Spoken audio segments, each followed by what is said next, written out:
The Benton County Board of Commissioners meeting. Please join us for the flag pledge. I pledge allegiance to the flag of the United States of America and to the republic for which it stands, one nation, under God, indivisible, with liberty and justice for all.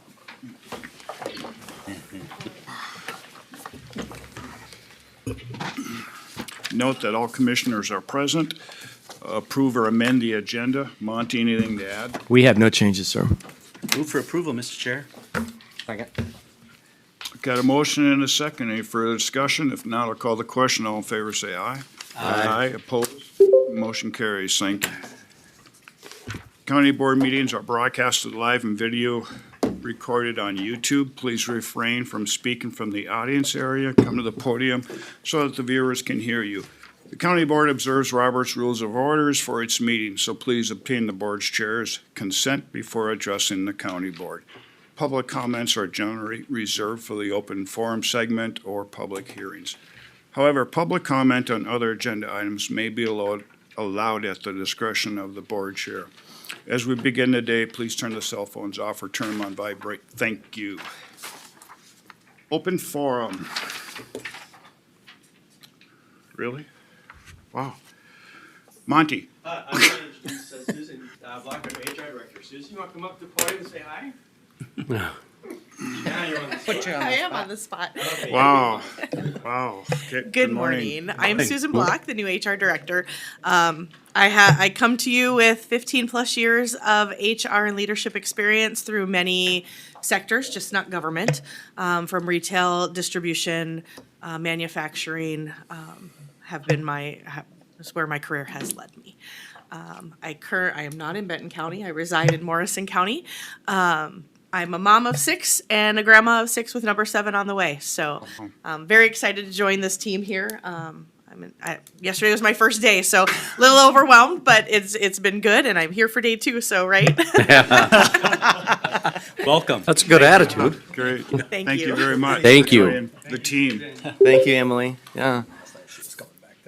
Mr. Chair, Commissioner Johnson. yes, I do have an email that was sent to me last night and was asked if I could read it into the open forum record, so I will do that today. Dear Commissioners, as a working taxpayer in District 1, I cannot attend in-person board meetings due to my work schedule. I appreciate the opportunity for public comment and would like these questions placed on the record for clarification.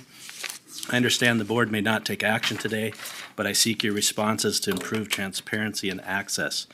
Number 1, why did the board recently vote to reduce public comment time from 5 minutes to 3 minutes? Will the chair now begin strictly timing speakers, as this has not been enforced in the past?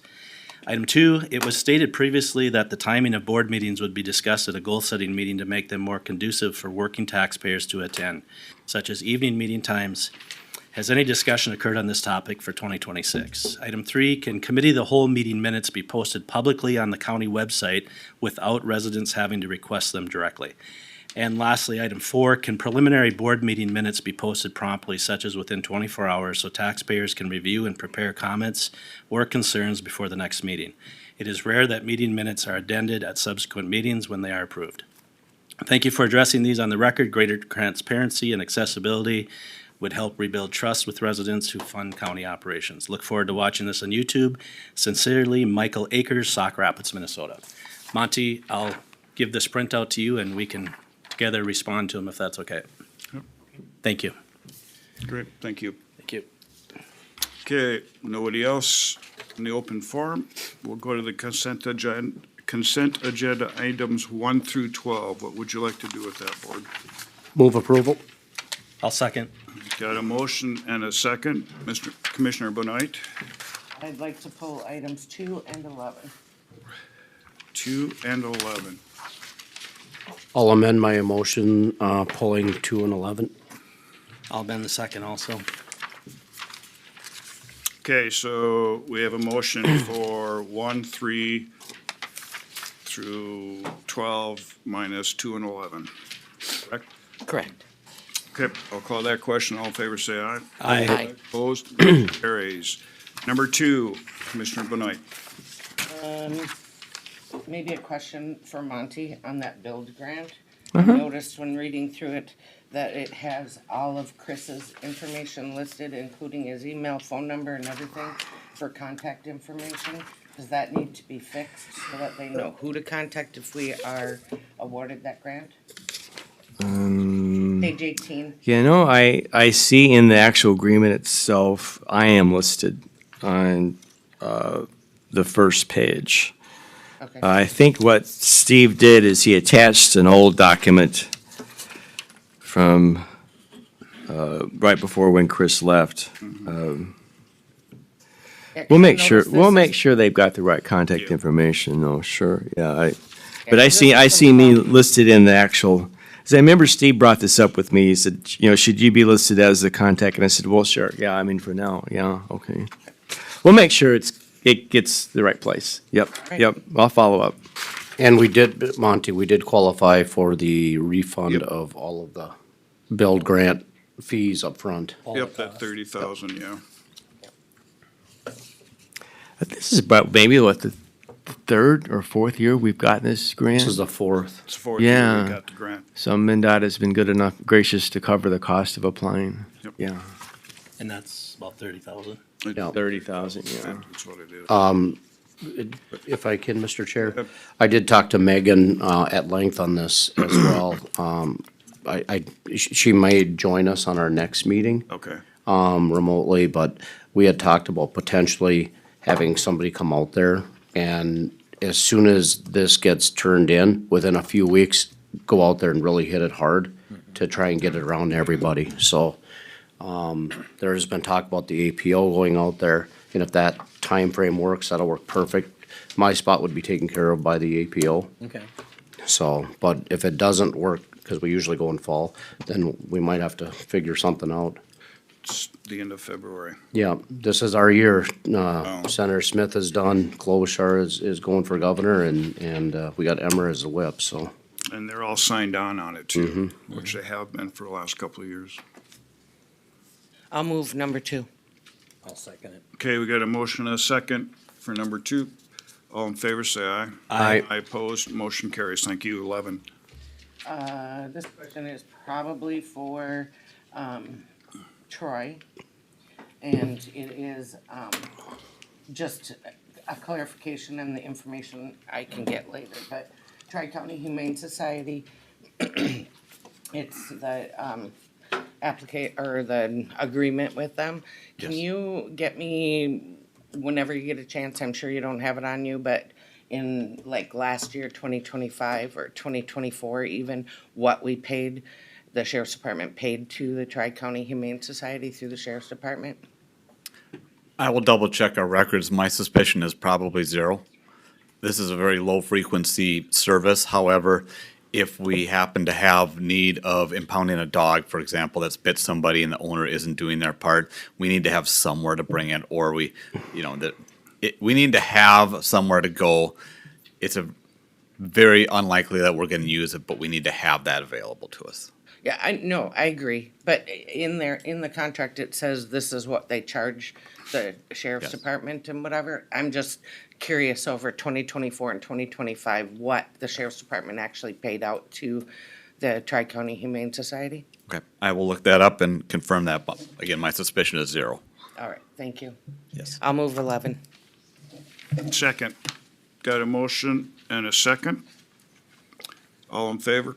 Say Aye. Opposed, motion carries. Thank you. Okay, Monty, discuss Great River Regional Library Plan. All right, and Brandy is here from the library, Executive Director, please.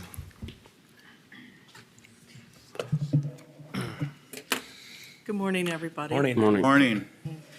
My name is Brandy Cantor. I'm the new executive director for Great River Regional Library. I've been with the library for 25 years this month, but this is month 4 of me being executive director. Prior to that, I held public service roles and supervising public service roles. I was asked by the Great River Regional Library Board of Trustees to come visit you all today and ask the Benton County Commissioner Board to reconsider the amount being paid to Great River Regional Library for 2026. The budget for Great River Regional Library for 2026 was approved in July of last year. And at that time, Benton County was listed as providing $546,670. We were notified that, rather than that, the Benton County Board wanted to provide $540,046, which was the amount that was spent in 2024, and that's a $6,624 difference. And again, the board has requested that I come talk to you all, request that you reconsider that, and also perhaps share some information about Great River Regional Library and kind of what we do to try to be good stewards of public dollars, and help you feel assured that we are making the most of those dollars. I also don't want to make assumptions. I know librarians are really good at providing information, and I could sit up here and yammer at you for a very long time about things, but I want to know if you have specific questions too. So I am prepared to talk about things like why we believe that Great River's model makes good economic sense for our counties, and where our revenue comes from and how we use it. But also, if you want me to foray into that, or if you would like me to, if there's something else that you have in mind. I'm sorry, Mr. Chair, Pinsky, I've been looking forward to this conversation, to be quite Awesome. honest with you. You know, our frustration, or at least my frustration here, is we have one library in Benton County, and we're paying that kind of money. Sure.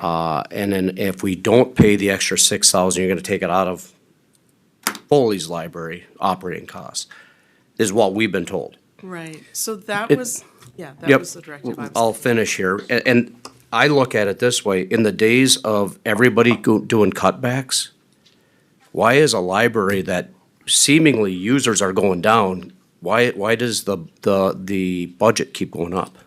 Sure. So, thank you for the question. A couple things to clarify.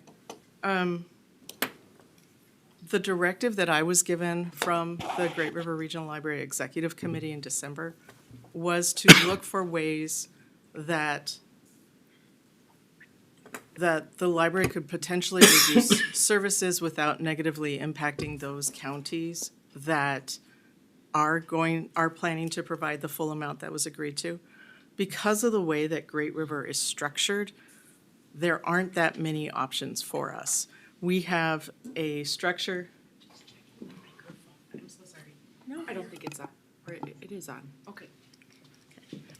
So we have a structure that's based on, everybody pays in from the 6 counties, and that gets divided equitably between the libraries. So what that means is that small counties like Benton County, where there are fewer libraries, that they still get the same access to services. They still get the same big collection. They still get the same trained staff. They still get the same programming opportunities, all those kinds of things.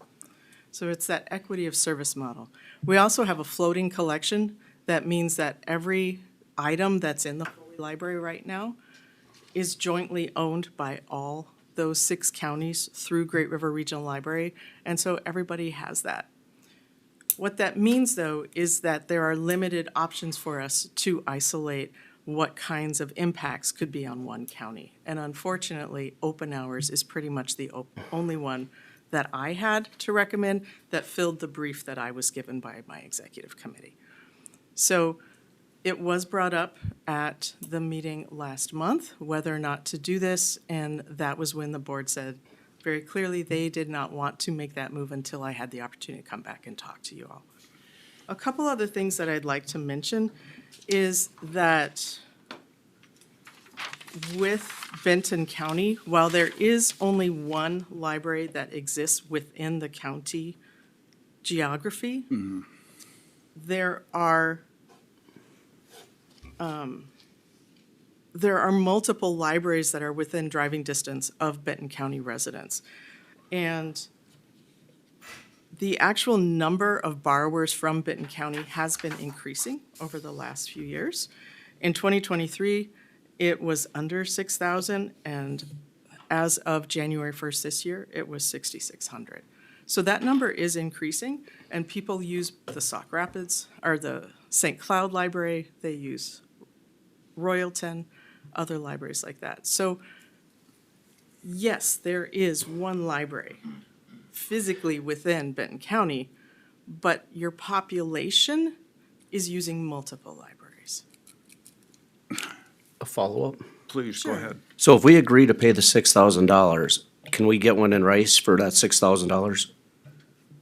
That would be a board decision. That is out of my hands. Because I'll tell you from, just on face value, if our residents and taxpayers knew that we had one library and they went in the Foley Library and seen what size it is, and when we were paying over $500,000 a year, I think they would have a problem with that.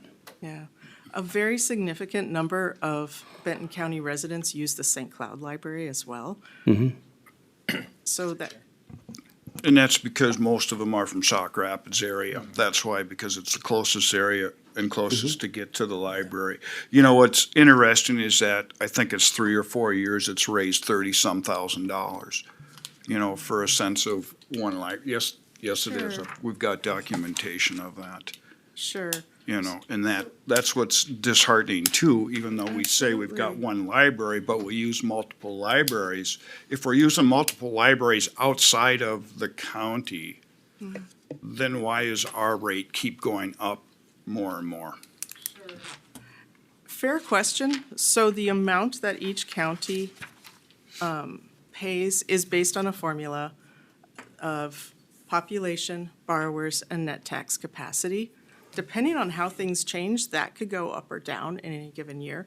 I did go back and look, and since 2010, the amount for Benton County has gone down 10 times and up 6 times. So it does fluctuate. It's a little over a 3% increase total since 2010. So I'm not saying that in any way to devalue the fact that it has gone up. Just saying the way that formula works, it changes every year. Yeah.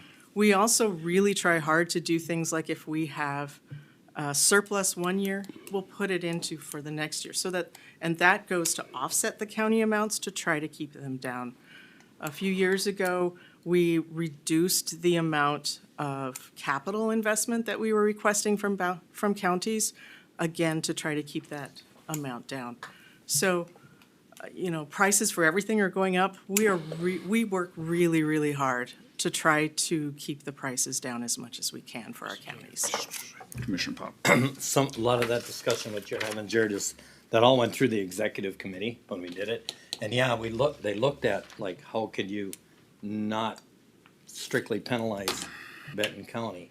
And then it came and all the commissioners sit on the deal. And what we heard was, well, it's virtually impossible to penalize Stearns County when they have 6 or 7 libraries and their bill is 4 times bigger than ours. If they were to reduce the same amount as what Benton County did, I believe it was like $20-some thousand.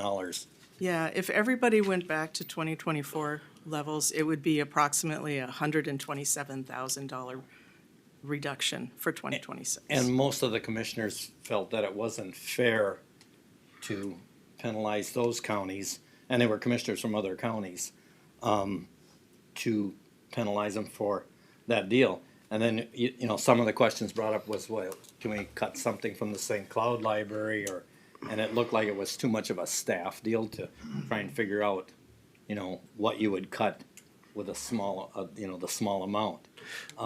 There's not a lot of, I can tell you, there's not a lot of support to reduce the funding other than what Brandy explained.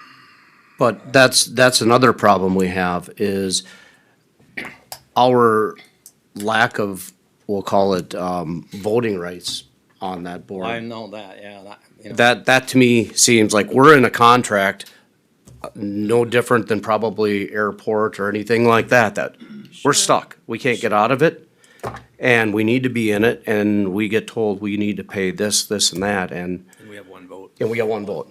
Yeah, and that to me is bothersome, but you guys, the library board has made a decision, or until we brought this back, was easy. Let's cut Foley Library $6,000. Why can't we cut $120,000 out of all the libraries to save people money? You know what I mean? It was easy to just do it at Benton County in our one library. Why can't this happen all through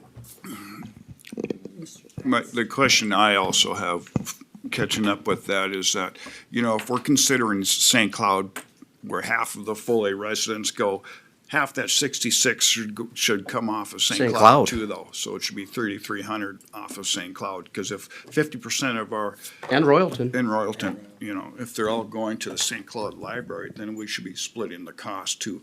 Commissioner Johnson, you had a question? Yes, thank you. Brandy, a couple questions. Do you know off the top of your head what your current fund balance is? Roughly? Our current fund balance is, well, it includes a significant amount of investments that we have in order to be able to use the interest from that. So it's healthy at, I believe, around 7 to 8 million right now.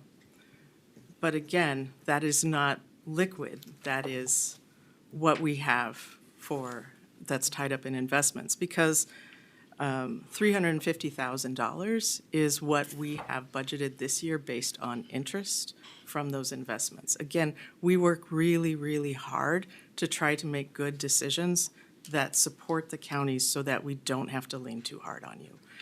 And so, yeah. I guess my comment on that, I believe our first year that we served on this board, and Commissioner Pop, you can correct me if I'm wrong, that fund balance was in that $7 or $8 million range. And I think there was discussion, like, we certainly understand reserves, seemed like a considerable amount of reserves for that type of budget. And so that's why I just wanted to clarify where that fund balance was. Sure. Also, are you able to give a brief overview of what the potential impact of the Foley Library would be with a $6,600 reduction? Sure. If we took it out of the Foley Library, staffing for Foley Library is about $95,000. And so to take that $6,600 out of that,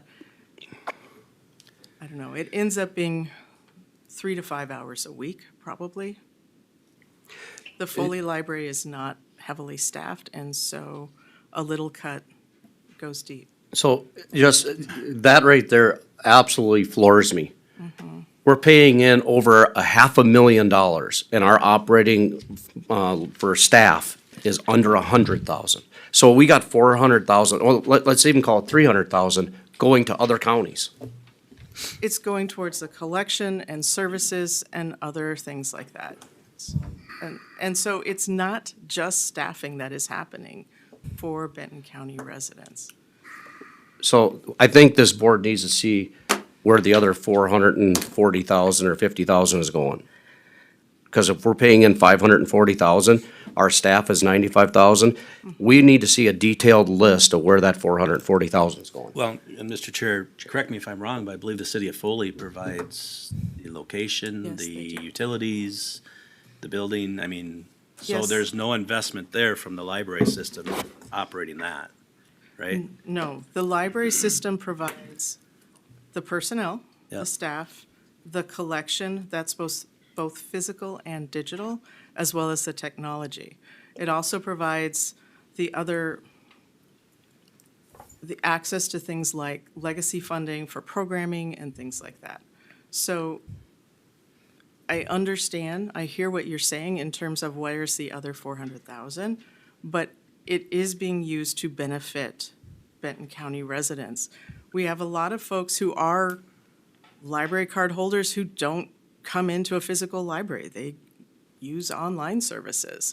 That still is something that the Benton County is paying towards, as well as other kinds of, like I said, the collection that we have is shared. Okay. I can try to get you a more detailed breakout, but yes, it is more than just the staffing. It is significantly more than just that. Mr. Chair, If I can, back to the go ahead. back to the usage, you said approximately 6,600 users in the county, Yes, and we kind of tossed around this idea of 50% are using St. Cloud or wherever else. So is it realistic to say there's roughly 3,000 people using the Foley Library? let me double check. And I Royalton. don't know, that just seems high to me, but, Yeah, And Royalton. and Royalton? Yeah. the number of borrowers currently for Foley, and this is from all different places, is 1,683 as of January 1st. I want to, again, clarify, though, the way that Great River works is you can have a library card that you get from Foley, and you can take that library card anywhere in our region to check out. So for multitude of privacy reasons, we do not track where people go with their library card. So I don't have a way of giving you drilled down information about the people in Foley, where do they go? All I can tell you is what they have identified as their primary location where they can get requests in. That is all I can tell you about with that. Thank you. Commissioner Benoit. Oh, I have a multitude of stuff, but, and I'm going to say some things and correct me if I'm wrong. Mr. Pop, you sit on that committee, so either you or her can correct me. But since 2020, Benton County has paid above the MOE, which is what the state mandated amount is. Oh, most of those years were over $100,000. Sure. The MOE is $427,785 a year per county. And just for clarification for our constituents that are watching or in this room, Benton County has 1 library. Morrison County has 5 libraries. Sherburne County has 3 libraries. And I'm sorry to correct you, but Stearns County has 11, not 6. Okay. And Todd County has 4, and Wright County has 9.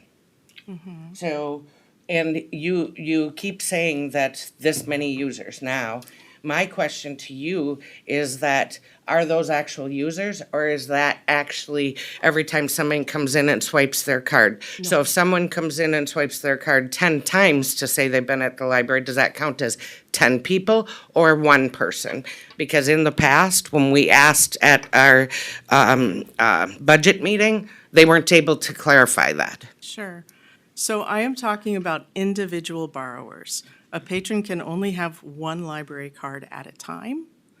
So that would be individual library card holders. A couple things I would really like to clarify if you could give me a moment. The first is that library card holders is not necessarily the same number as library card users. Okay, we know that we have services that people use in the Foley Library, and those people do not have library cards. One of the biggest ones is printing. We have e-printing where they can come in and they can print from a computer, or they can upload a document to print. Because this issue of how many people really use the library has been something that has been close to my heart and problematic for me for a few years now, last year when I was in my previous role, I pushed to have a survey in our annual survey to ask specifically how many people who use the printing are library card holders and how many are not. And what we found in Foley was that 40% of the people who are using our printing were not library card holders. So that amount is it's less than what really is. The other thing, and I can tell you this from 25 years of working the desks and talking with staff like Shelley who work the desk, is we see a number of families who come in, there's 1 card for the whole family, because that's what's really convenient for the parents. So they may have 4 children, but they have 1 library card to check out everybody's items on. So again, the number I can give you is how many library cards there are. That does not tell me or you how many people are actually using it. One of the things that I've asked my team to do is to try to figure out what is an average of the number of people using an individual card. So again, we can extrapolate and figure that out. And so one of the first things we need to do is a data scrub of our database to make sure that our addresses are correct. We're in the process of doing that right now because it is really important to me to be able to give you a better sense, not just of what your number of borrowers are, but what the number of people who are actually using the library is, because those are 2 very, very different things. If I can request a little bit more of your time, I would also like to make a clarification about maintenance of effort. because I know that is a big thing. It's really important to understand that maintenance of effort is a state-provided number. It is not in any way a reflection of what the state believes is required for local services. Maintenance of effort is what the state says a municipality, city, or county needs to provide in order to access the umbrella of state services. Minnesota has a shared service model, so there are a number of services that are provided through the state, and maintenance of effort is about that. So some of those things that the state provides is access to regional library basic system support, of which is approximately 19% of our operating budget. RLTA funding, which is Regional Library Telecommunications Act funding, that's what we use in order to provide hotspots for people to check out. It's what we used a few years ago in order to provide a wider access for Wi-Fi so that people could be outside the library and still get Wi-Fi access. It provides that state services provides a number of Minitech services that include the ELM databases that public schools and public library users use.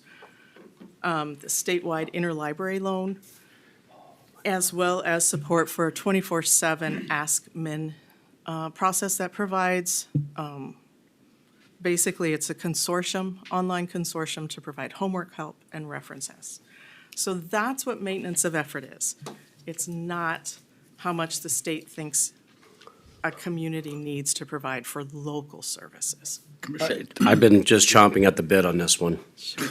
I'm glad you brought that up, because this is another state mandated situation that we can't get, we have to belong to some kind of library board, but the minute you push back on trying to cut back on their budgets, we get penalized and have to, and all of a sudden it just affects our one library here. Yeah. This is another government mandated situation that we've got no say on. Sure. And it's ridiculous. I mean, and it floors me. And we're gonna cut it back by $6,000, and every bit of that money comes out of Foley. Even though you can prove that we go to St. Cloud and Royalton, 15%, yep. and none of them get penalized. Yeah. That to me, like Commissioner Heinen brought up, is absolutely a travesty. And I appreciate Commissioner Benoit looking into this. You did all the legwork on this, and I thank you. Commissioner Benoit? Yeah, the MOE, you're right, you might be right in what that all details, but by state statute, that is what counties are statute to pay, Yeah. okay? And unfortunately, because the counties, all of them, not just Benton County, have been paying above that MOE. Now they're stuck because of other state statutes, still paying above that MOE. And so, I mean, just in 2026, 7,640,954 is what is collected from all of the counties belonging to this. I've done a lot of talking to a lot of other counties that belong to a lot of other library systems. And every single dime they put into their library system from their county goes to their libraries. Sure. Does not go to a multitude of multiple libraries. My issue is that Stearns County has 11 libraries in their county. We have one. And like Mr. Kabinski said, we're paying over $500,000 for one library. What I want to see is I want to see a breakdown of every one of those counties, every one of those libraries, and what the operating cost is for those libraries. I want to know what the Foley Library in Benton County, their operating costs, because my understanding from looking into this, you do not pay for building maintenance. No. The library system does not pay for building maintenance. They do not pay the electric. They do not pay any of the overall running of that building. That's correct. And that, I would assume, goes straight across the board to all of the, and I'm a little confused, because when I go to look at the library thing, it says 32 libraries, when ultimately there's 33, because there's a locker system library in Sartell. Right. So there is 33 total libraries within this system. So I am not going to vote for the extension of the 6,000, because if we continue to go up on that extra money to the library system, we are going to be hard stuck in continuing to do that because of what state statute says. And I know it seems minimal, I know it seems like it is not a lot of money, but you continue to do that every single year, and it becomes a lot of money. So I want to see a clear cut, and I looked through our budget book because I thought it would be in there, of exactly what every single library, all 33 libraries, what their expense and costs are for every single one of those libraries. So we can kind of compare to Foley and what it's costing to operate the Foley Library to all of the other libraries. Okay. I can try to get that for you. And, how many, how many are, do you know what Stearns County pays right now? I can look that up. I do. What is that? 2,321,618. Over the MOE? No, they're No, total. No, they are paying 566. Over. 658 over the MOE. So if they spread that money out between their 11 libraries, it's $207,000. Okay. We're paying $550,000 for our one. But as you said, some of our people go to St. Cloud, some of our people go to Royalton. But if we back off $6,000, it only goes to the or $6,000, it only goes to our Benton County one, even though you just said it goes to 3 libraries. Again, that was the directive I was given by the Yeah. executive committee. So And I think you can feel our frustration here, okay? I do feel You know, it, and through I the whole- sympathize, yeah. Through all the I other do. counties. Yeah. Mr. Chair, I think, when I got on the board, it was the same thing. It was, I think we were approaching 600,000, 570 or so. And I think we had about a $10 million surplus. And they did back that off. They used it on several occasions to, not have a levy increase. The problem with, once you look at the library, the system, it's a joint powers agreement. And in order for some of this stuff to go, has to go between all the counties, and all the counties have to vote to agree to that, to, reduce that. And if you look at the makeup of the board, again, we get back to, we have one vote. And I don't know, that's been forever as far as I know. It's gonna be really tough to reduce that, maintenance of effort deal. Yeah, I mean, it's like you said, it's like the airport or whatever. Do I think it's too high? Yeah, I agree, but it's not like we're kinda out there on an island where we have one library. Morrison County's got several libraries. Todd County's got 3, I believe we said. Todd Stearns has County's got 4. more. And But when There's- you break it down, just like Commissioner Gopinski broke it Yep. down, 200, I don't know the exact number, but about 200,000 compared to all their libraries. And once again, we're at 547 something, but the hardest thing is that I realize it goes up and down, 3% every year, but we stay flat and then we get a $18,000 increase one year. Yeah. Okay, I mean, this up and down is crazy. Go Mr. ahead, Chair, Commissioner my Johnson. concern too, as you brought up, is, I believe you said you have $95,000 worth of staffing costs in Foley. You have no cost of the facility, for the most part, right? So we've got $400 and some $1,000 to be able to access the system, basically, is the bottom line. Again, Because obviously we grasp that you got $95,000 in salaries, I get that, that's what it takes to have people there, but to be able to access the system is costing us $460,000. It is more than the staff, and And yes, I by hear your far. frustration. But it's also been talked about, because we've talked about it at this board. The library system has looked at closing down a couple libraries that don't get used as much. And to this day, none of them been closed. Well, I went that route. I've Yeah, been there, done but that. once again, we get one vote. But we get, no, there's, I'll just use a Morrison County Library, for example, because when I got there, I said, well, I go to Swanville, you see Swanville, see Upsala, they have a library.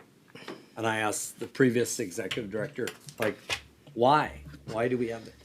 It's in the agreement for the state library system that they were grandfathered in, and there's absolutely no way you can get rid of them. And the people in the city of Swanville or Upsala are gonna come and say, oh, no, you're not taking our library, because you know, But- it's a system. But why would you at $200,000 a year? Yeah, But it's I gonna mean- be the same problem here, where we're obviously gonna have people from Foley say, we don't want $6,600 cut out of our system. yeah, I agree.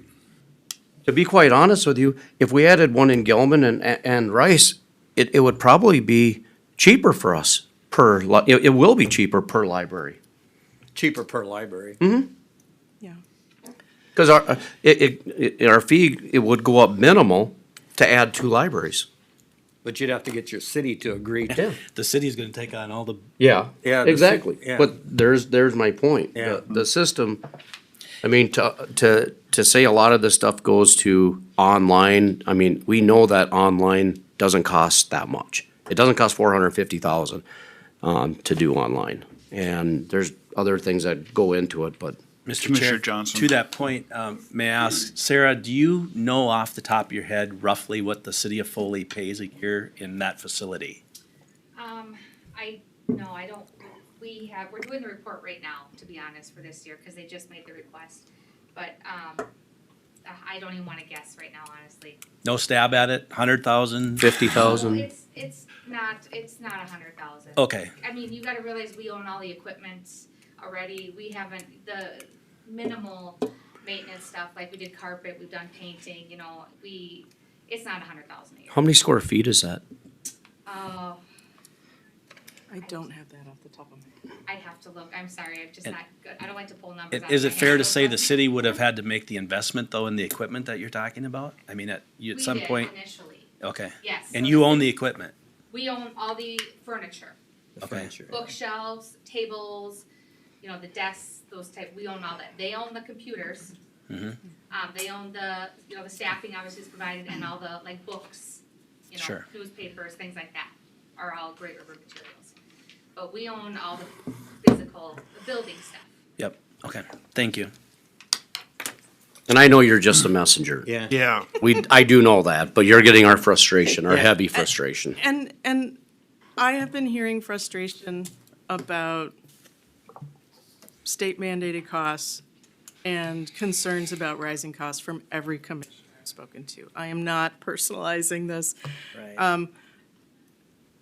I sympathize with the predicament you're in.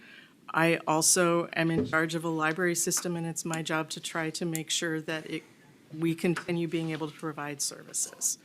You know, I think we are all here today doing our jobs. Let's put it that And way. I think it's gonna be taken, you know, we're gonna start budget, another couple months? In a couple weeks, the finance committee meets to pass the budgeting guidelines. Yeah. Yeah, we will have a And it's, draft budget you know, by May. everybody's out there in the same boat. Yeah. That, you know, that they wanna tighten it up. Whether it happens or not is pretty much up to the full board. And then again, you know, we get one vote, but This $6,000 is not like earth shattering to our county on this end of it, but it's a principle. It is, And that's yep. why I will absolutely not support us paying the additional money. We have to take a step back and realize, and if we don't start this ball rolling down the hill or at least stop it from going up, it's gonna continue to rise. Sure. Well, and it's just such an unfortunate situation that if that happens, that Foley's gonna take the brunt Yeah. of it. yeah. which is disappointing, because 50% go to St. Cloud Yeah. and Royalton. And I don't know if Brandy would know better than anybody, if there's a way we can look at that. Sure, I can look at some different things. We can use statistics to figure out percentages. That is not something that I have looked at to this point, again, because the executive committee's directive to me was to look for an option that did not negatively impact those counties that were providing the full. I mean, realistically, we could come back and they could say, you know, it'll go before the full board. And they could basically say that it's gonna come out of the Foley Library, and there will be not much we can do about it. Yeah, but then we absolutely 100%, I as a board member here, will not support the notion that we have 6,600 users in Benton County. Cause a bunch go to St. Cloud and some go to Royalton. So we need to dial that down to the 1,600 that go to Foley. Because that's all that's being penalized. Right. So when we go back to that board, if they don't wanna split that $6,600 or whatever that total dollar amount is between the three libraries, then don't come back to us and say we have 6,600 users. Cause only 1,600 are getting penalized. That's right. Okay, board, possible direction? I will Well, not sounds su- like she has an option she may go back and talk to her board Okay. about. Yeah, I will share, as will Commissioner Pop, share your frustrations and your concerns with the full board. And I've got zero problem coming to that board meeting and talking too. Okay, thank Me you, either. Brandy, Thank you. sir. Thank you, Brandy. And And once again, we know you're just the, Yep, messenger. As are you. As are you. Hey, I hope Monty. you all have a really mellow rest of your meeting. thank you. Yep, thank you. Agreement with Fluid Interiors, Monty?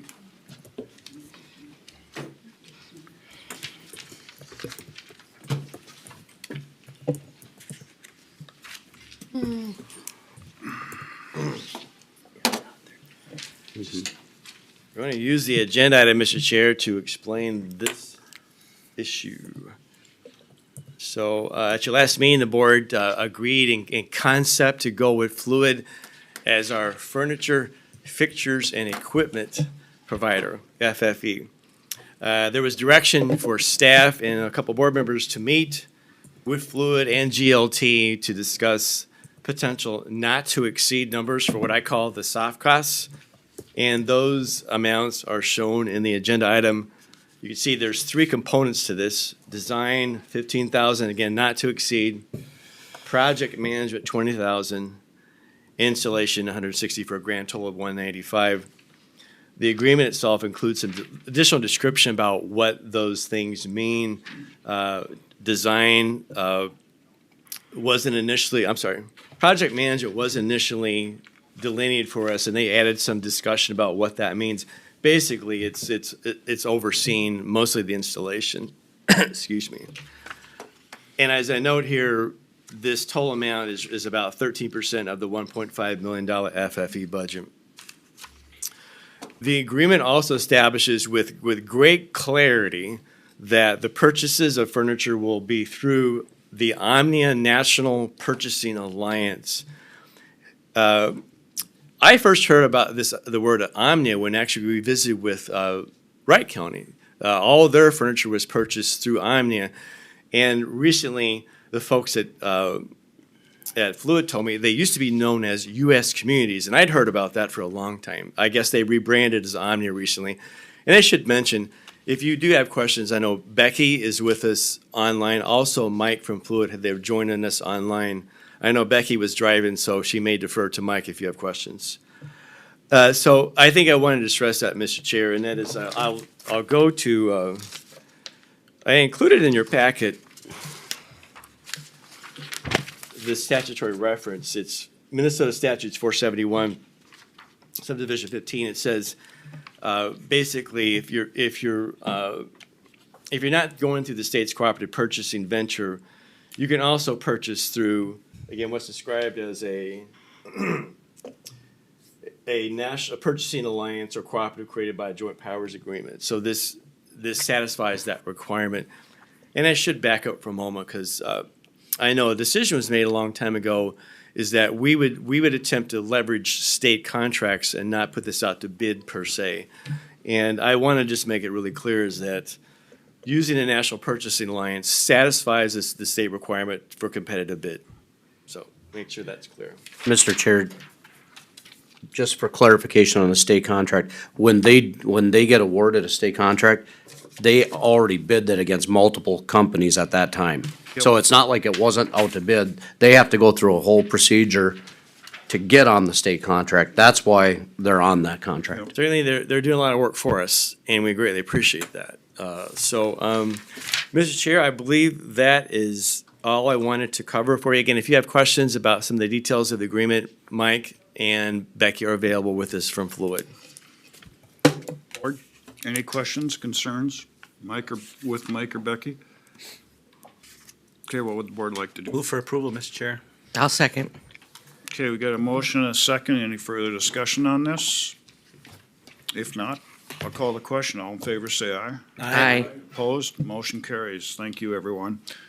Oh, Thank I you see. for being online, Mike and Becky. Oh, we had a bunch of folks. I see Roger. You're and- welcome. Yes, we also had Courtney from Hayworth and Roger, our market president. We just wanted to be available for any questions that you might have, and we are looking forward to our partnership moving forward this year. So if there aren't any other questions, we will log off now, and we appreciate the opportunity to join your meeting this morning. Okay, thank Thank you. you. Thanks, Thank you. Becky. Appreciate it. Thank you. I do feel bad. I told them we'd be on this right after 9. Well, it is just after 9. Mike. Yeah. 51 Okay. minutes. It is after 9. You're right about that. Okay, next, Christine Sherbing. Consider the sale of the parcel. Good morning. Good morning. Morning. So back in November, I believe it was, we had the sale of the county-owned parcel in East St. Cloud. It did sell to Habitat for Humanity. The winning bid was $3,000, and then they did pay that $11,000 assessment that was due to the city. Payment was made in full, and right now we're just requesting approval of the sale and for the board chair to sign the deed that was drafted by the attorney's office. Christine, do we have any other lots out there that No. we need to sell? Nope. Good. I'll move approval. Got a motion and a second. Any further discussion on this? If not, I'll call the question. All in favor, say aye. Aye. Opposed? Motion carries. Thank you. Thank you. Appreciate it. Sandy, Good morning. Good morning. Good morning. I'm not going to do the talking this morning, so I'm going to introduce Will Chu, the Deputy Director, and Rachel Clemens, our CP Supervisor. Good morning, Commissioners. Morning, Will. Morning. Sandy had asked that I come to the board and that Rachel and I give kind of a rundown of 2025 statistics. As you know, next year, 2027, is the start of the act, and so that's going to kind of change the face of what child protection does, and that we're required to do active efforts under every case. So right now, in 2025, we had 5 actual ICWA cases, the Indian Child Welfare Act cases. Those have been in federal law for a long time, where they require active efforts. And like I said, we've only had 5 out of 182 cases we had open last year. So now, moving forward in 2027, the act is going to require every single case that we come across, or close to every single case, as active efforts. So not to spend too much time on that, but I did want to run through. In 2025, we had 773 child maltreatment reports. We did open 182 for investigations or assessments. The difference in those numbers is a lot of times when we get a child maltreatment report, it's not likely just to be one individual. If a child has said something to a professional, we'll get a mandated report from that individual, maybe the therapist, maybe a neighbor. So sometimes we'll get 3 or 4 or 5 reports in a day on the same instance as well. There has been a change in ed neglect. That was always one of our largest areas of assessments. The state legislature put on restrictions that the schools are required to do more active efforts with their students, with those families before they come to us. So we did gladly see a significant reduction in the educational neglect reports. Most frequent allegations, as it has been for many years, is neglect, primarily drug use. We still see a high level of fentanyl use in Benton County, heroin, methamphetamine. Those are the 3 big hitters. A lot of times we're dealing with fentanyl that's laced with norfentanyl, which is also increasing the rate of overdose. And so we get a lot of those reports coming in as our primary allegation. The second and third are pretty similar, very few in between, separating them, but physical abuse is second and then followed by sexual abuse. In 2025, we had 57 kids in care. The good news is that's down from last year. In 2024, we had 63 kids in care, so that's been a positive trend. We did complete 8 adoptions, but we do still, however, have 14 pending adoptions that rolled over into 2026. With those numbers, staff are very active and still going out to some high-risk situations, but the team we have here at Benton County does a very good job of maintaining professionalism and also carrying themselves in a tax dollar friendly manner as well for how we operate. So, any questions from the board? Commissioner Kapinski. Mr. Chair, first off, I want to thank you guys for all the work you guys do.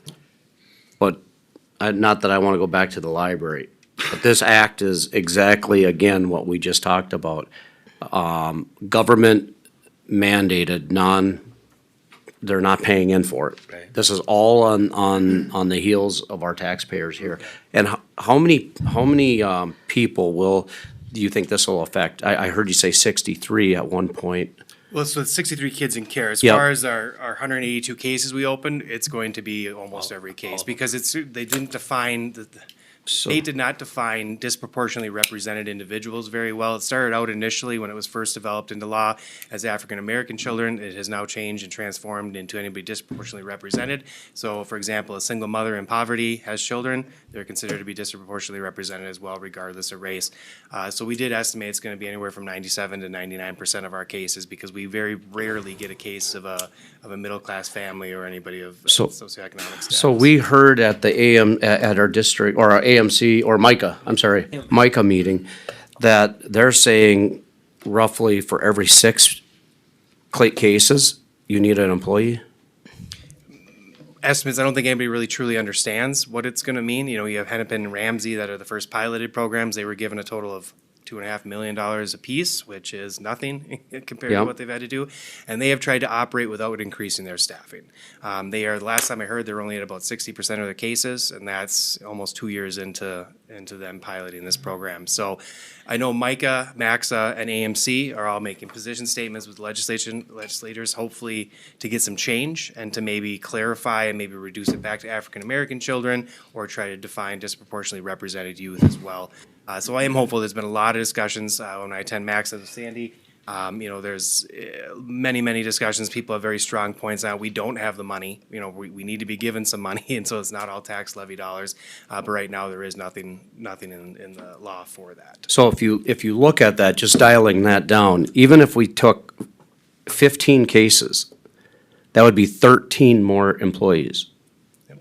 At roughly, let's just call it $75,000, that's $1 million more on the levy for next year.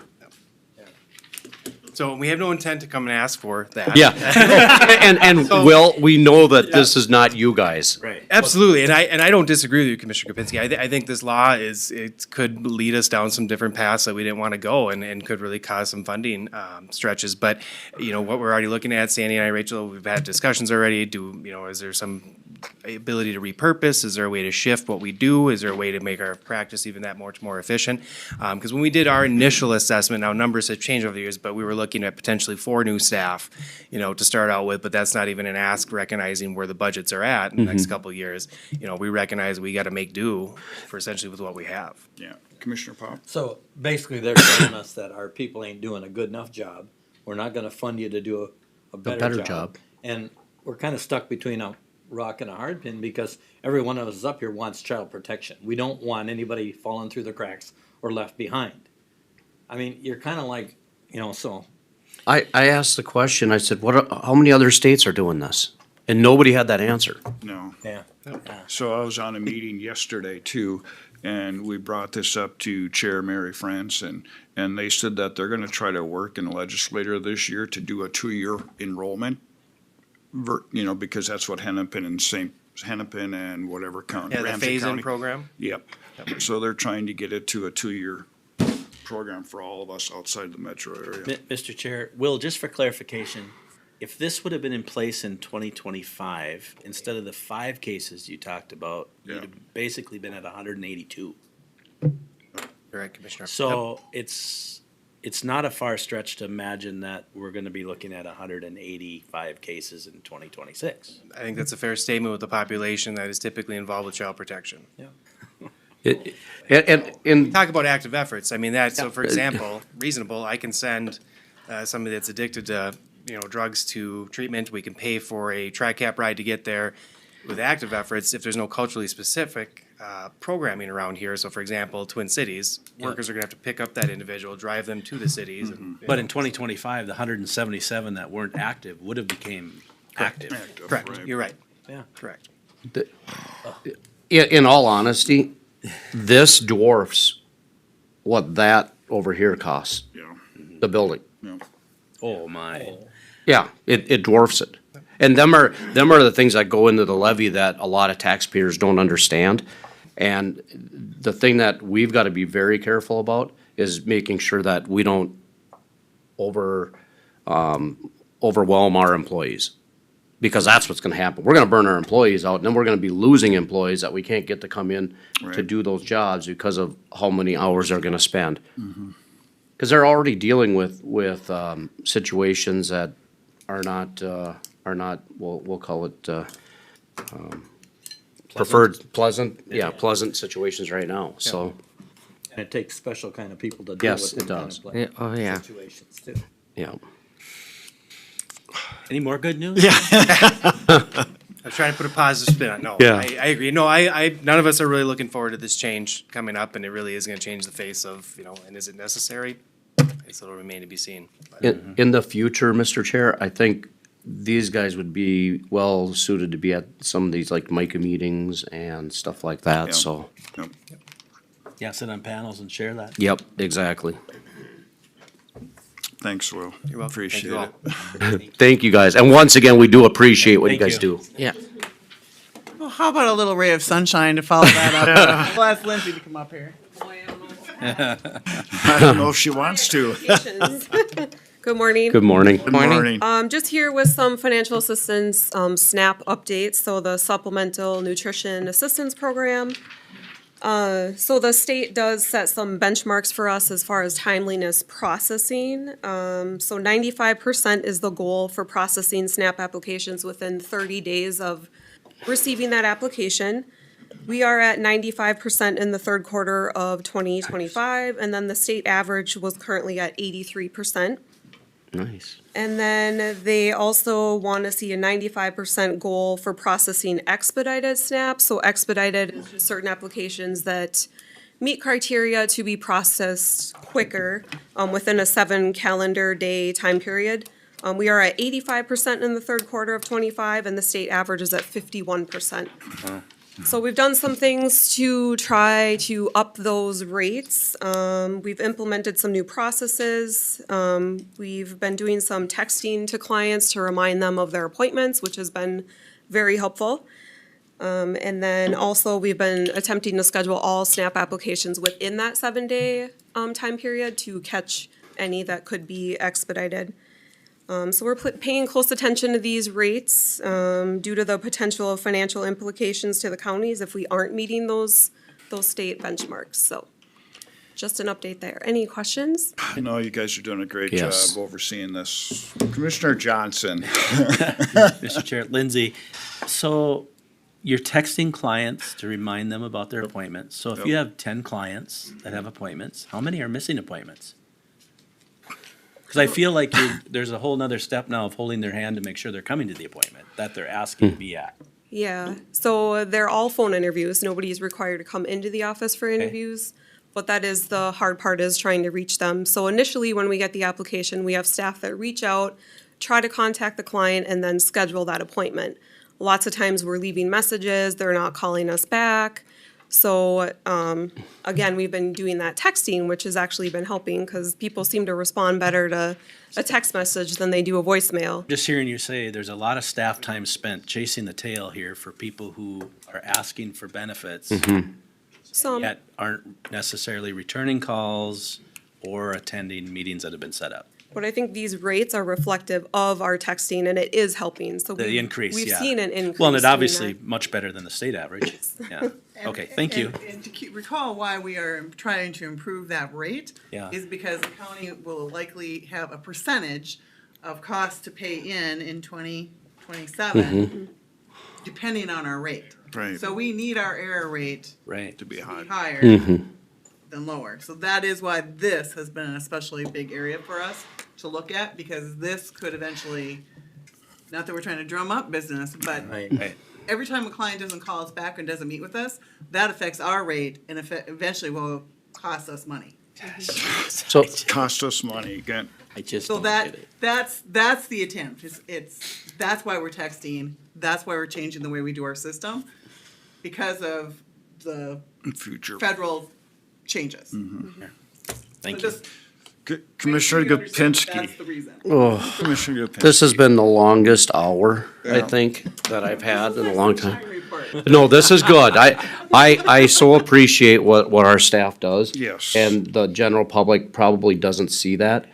And this goes back to the act, the library, the airport, the, everything that goes on here. But just in our next meeting, and I should ask Will, what we should do is have a review of what that act pays for. I'm going back to that. I know this doesn't have to deal with you, Lindsay, at this point, but, you know, we were told that we actually have to coordinate family meetings with the act, bring their whole family together, because they can't do it, take them to appointments, basically be their parent when parents don't want to be parents. And on the heels of all the taxpayers. So I think the general public, and I think, Tim, you do a great job writing stories. This is something that the taxpayers need to understand. And it's just not in Benton County, it's every county. Yep. Because if Statewide. general public knew what was going on, they'd be furious. Because I take care of my own kids. I get them to their appointments. I do all that. I don't ask for Tim or for anybody to pay for it. So, yeah, I'm done. Well, It's been an interesting morning. Commissioner Benoit. and kind of what's crazy to me is that you have to chase them down, send them texts to get them Yeah. to come and do something they are asking for. I mean, my personal opinion is if they're not gonna respond, we shouldn't have to chase them down and they automatically lose their benefit. But then we, through the library, we can give them free hotspots. Yeah. I mean, I get it. it just doesn't, it doesn't end. And our error rate goes Yeah. up till the funding drops. That's right. Yeah, yeah. So we're held liable. Oh, It's one of those liable. double-edged sword things again. Yep. Very much so. Well, I appreciate everything that Yes. you guys are doing. Yeah, And- it's greatly appreciated. and you guys get thrown in Yeah. to so many things, and I will 100% back our whole staff there, because if people knew, and we need to bring out what you guys all do to the public and keep bringing it out, because we hear it on the budget side that why aren't we taking away people when you guys are technically understaffed already? And the state keeps doing these unfunded mandates on everybody, and we have to hold you guys down on adding positions. It's not fair.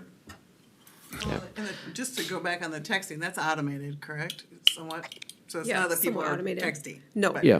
We found ways to do that too. Yeah. Mr. Chair. Commissioner Benoit. I just want to make one more comment, and Sandy, you both know what I'm talking about. You guys are working on green screens. Yeah. So if they updated the system statewide, that would free up some of your staffing time in itself, because those green screens are just, it's astronomical how time-consuming it is when you can sit there and put every single piece of information in, then you hit a wrong button, and it's gone. So now you gotta re-enter it again.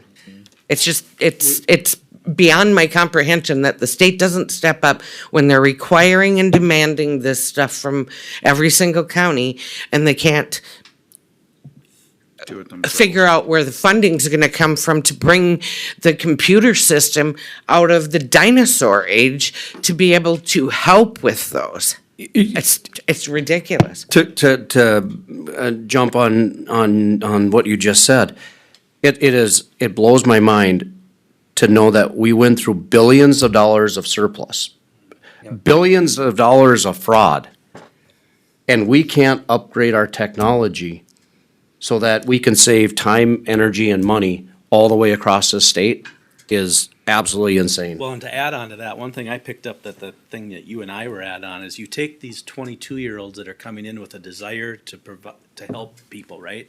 They want to work in human services, and that means they want to work with people generally.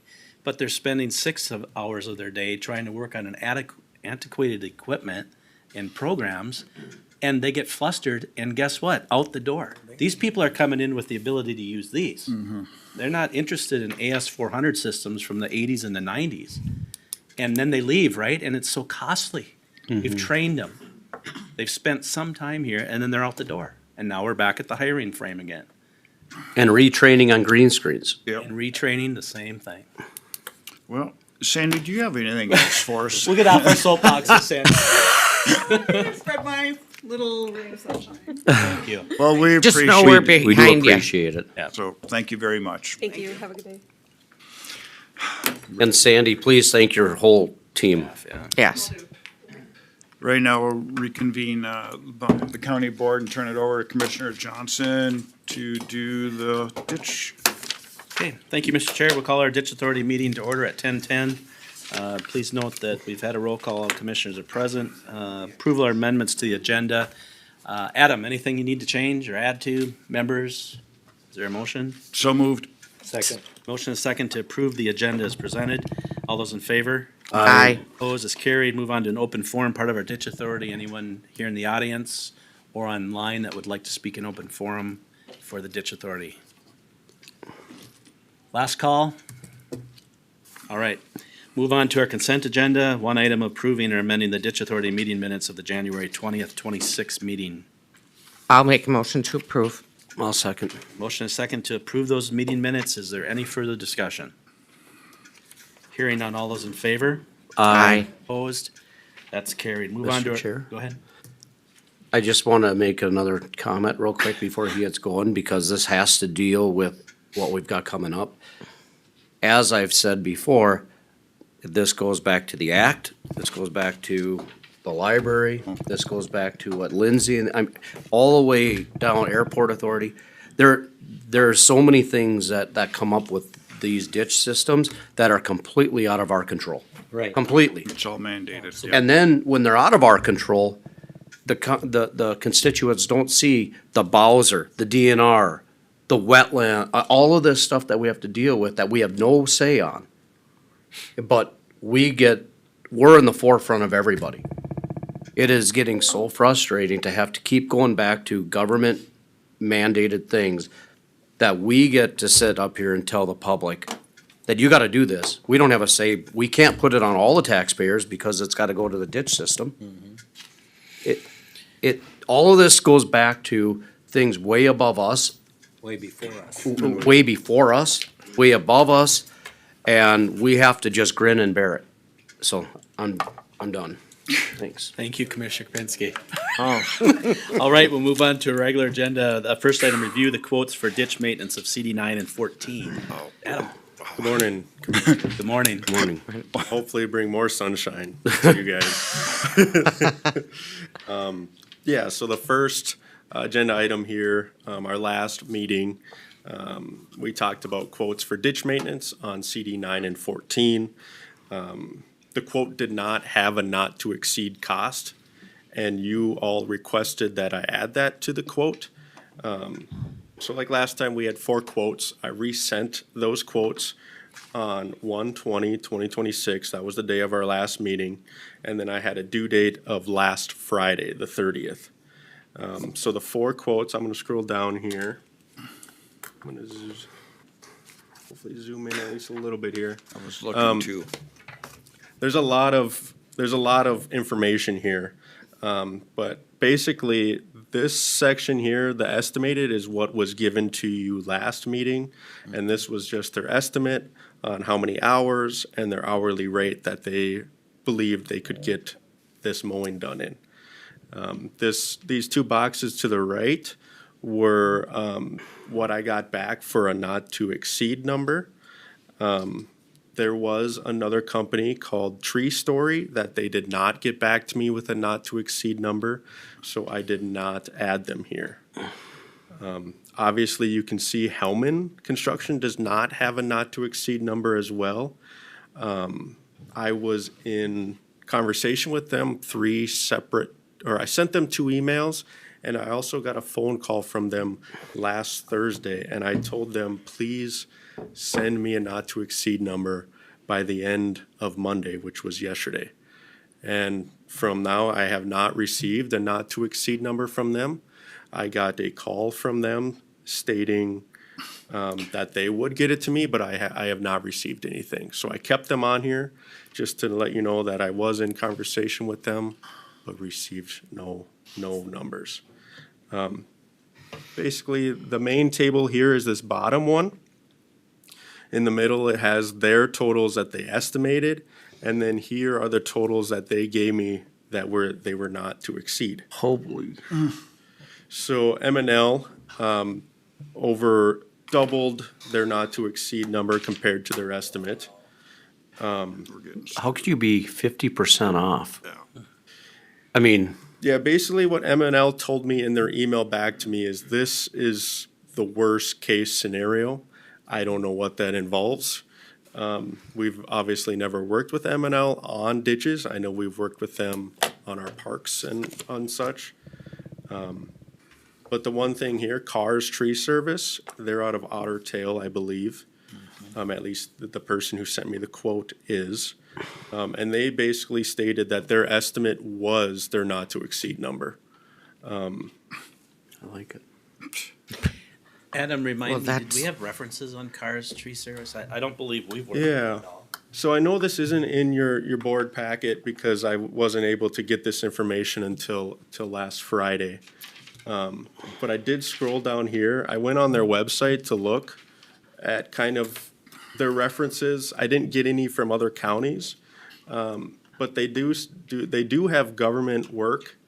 They do power line right-of-ways, lot clearing, trail creation, and maintenance. It says their equipment handles material up to 10 inches in diameter. This is a picture, obviously, of something they do. So it does seem like their equipment could handle our ditches.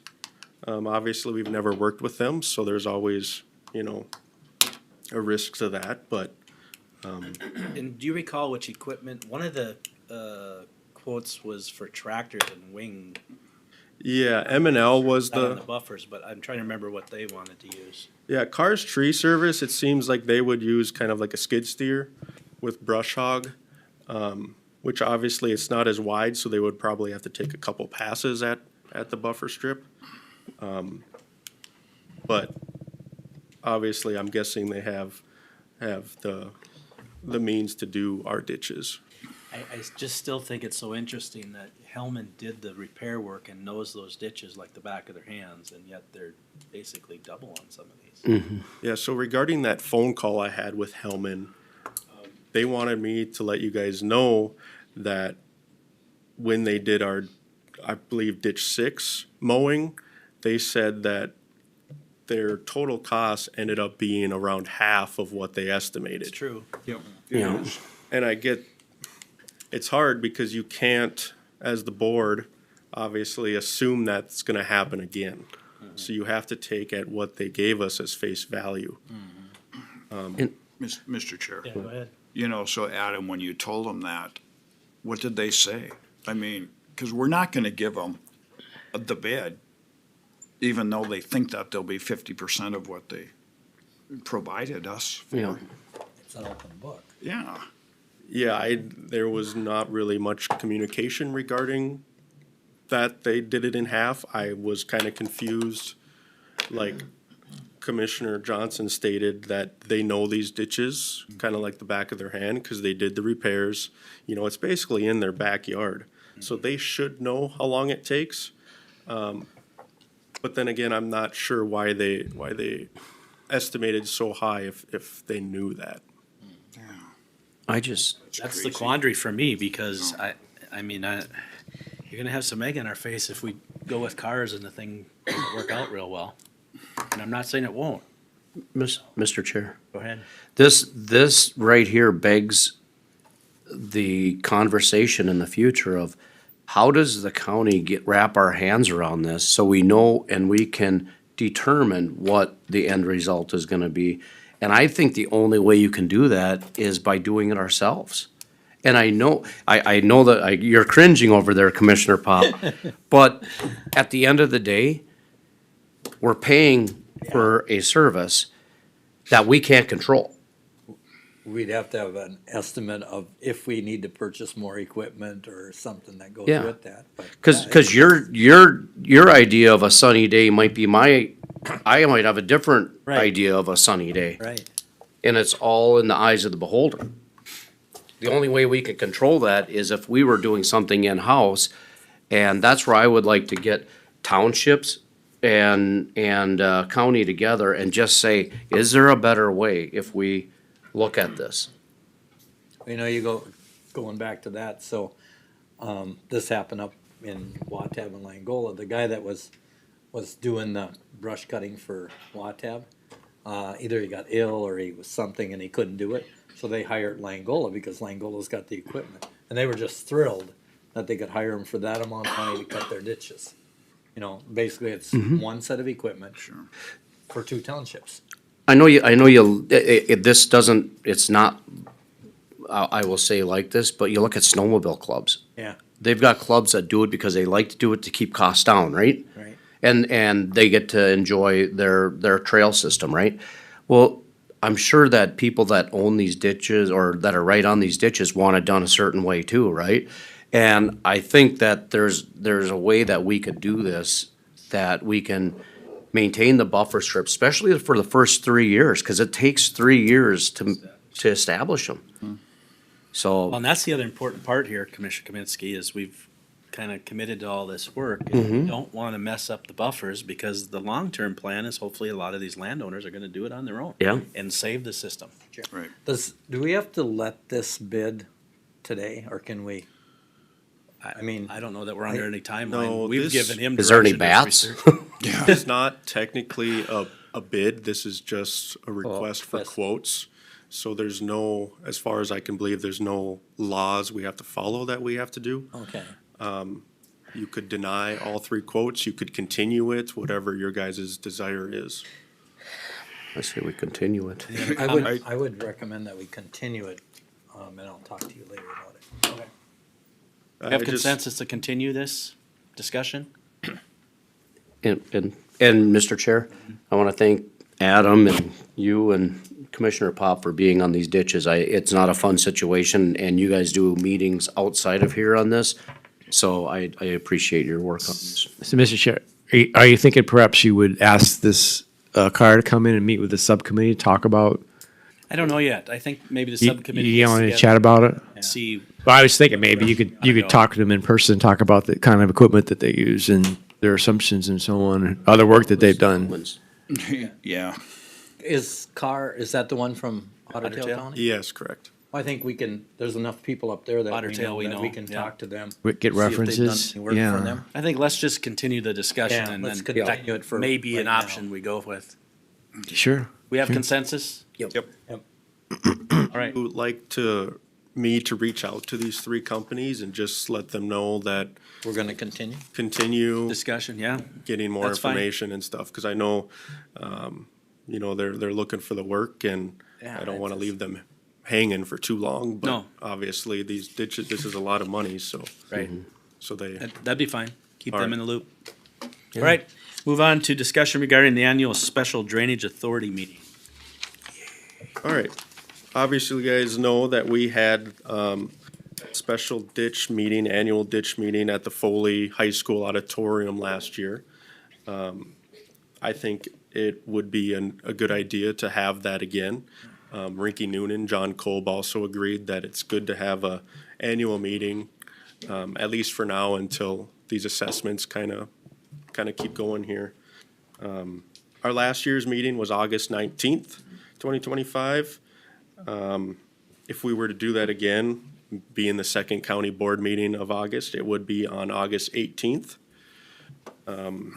We did do postcards to every benefited landowner on a ditch. And Christine, our auditor, stated that those were $385 in total. and that equaled out to about $35 a system. Her and I both believe that those were very good investment. I feel like we got a pretty good turnout last year. And basically, the reason I wanted to bring this up to you all today is to get a tentative date, just so our attorneys could get this on their calendar, so we can make sure we have them there as well. I agree. From my perspective, Adam, I think it's a good investment on the postcards. It gets the information from those landowners. My question would be, I mean, I hate to take it out of Foley, that auditorium was miserable last year when we were there. Can Sauk Rapids Government Center handle 150 people? Yeah. I believe they think? can, yeah. Mr. Chair, I'm wondering, that was a temporary issue due to the repairs that were underway on their air conditioning system. It was down for repairs. Okay, Perhaps we could check with them to confirm that the system is operational now. that would be Yeah. great. I think it was kind of miserable for everybody. You know, I as you know, of course, it's an auditorium seating, which is the Sauk Rapids Government Center would take setting up a bunch of chairs and so on. And it's understand. ready to go there. You know. So yeah, I guess from my perspective, if we can confirm, I mean, it'd be nice to have it here. And if Foley doesn't work, we could check with Sauk Rapids School District to use their auditorium use too. their- Yeah. Yeah. The But I auditorium think, situation was nice. Yeah, oh, very, I yeah. think it's pretty important that we can try to keep it in Foley, because most of the ditch systems are in this Yep. area. Well, maybe Absolutely. what we could do is confirm the date so we can get Yeah. Rinky Noonan on board and then Sure. confirm with. And them I'll location. connect Adam with my contact at the school that we talked to reserve the facility. Yeah. Did you have a suggestion at all, or do you recall when we sent the postcards last year? I don't want to send them too early and I don't want to send them too late. From what I recall, I think it was a month or two prior to the meeting. Okay. So I'm guessing sometime early summer, middle summer, we should send them out again. Yeah. Because the mid-June, cost maybe. is so low, I don't think we have to send them with anything else, because it is just a physical postcard. So it doesn't need an envelope or anything like that. Okay. Just a thought, I know there's a couple websites out there that are reporting what we're doing. I think I think this would be a good thing to put out there and maybe get those guys involved in it, because they got followers, and the more we can get there and understand. Get it on the county website. Yeah, exactly. Exactly. Well, we would put it on the county website and Facebook, and of course, we usually ask Sheriff Heck to share because he's got a lot of followers. Yep. So So do we have consensus on the August 18th meeting, Got a lot 6 more than PM you do. meeting? All right, so All right, I we'll do will- that and then we'll confirm a location. Yeah, I will contact Rinky Noonan after this meeting today. And then, once we confirm the location, I will bring it back up as an agenda item, Okay. so we can confirm the date and get that on the Perfect. books. And you're gonna check with John or Kale to see if. Yes, Okay. yep, correct. All right. Anything else, Adam? I have nothing else. Members? Okay, we're adjourned at 10:27. Back to the board chair. Thank you, Commissioner Johnson. Now, any comments, or we'll reconvene our regular board meeting. We'll go to the comments by commissioners. Anything, or did you say enough? Commissioner meeting update? sure. Updates or comments? Comments. Okay. Any comments? No, I'm, Good? need Thank you. water. Okay, commissioner meeting updates. I can go, or whoever you would Whoever, like. somebody. I'm ready if you. Commissioner Benoit, go right ahead. Okay. Well, we have obviously had our board meeting on the 20th. I had a core meeting, which is the relationships new name, relationship meeting on the 20th. I had a BEP quarterly meeting at Harvest Square on the 22nd. I had a GLT and fluid meeting that I covered for Jared on the 23rd. I had a St. Cloud City Council meeting on the 26th, was very interesting. I had a 27th meeting for,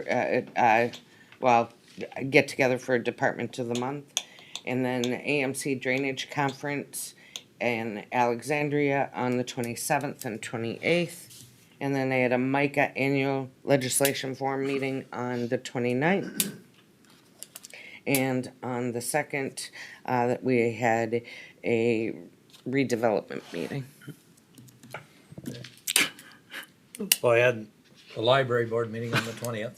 Thanks for bringing that up.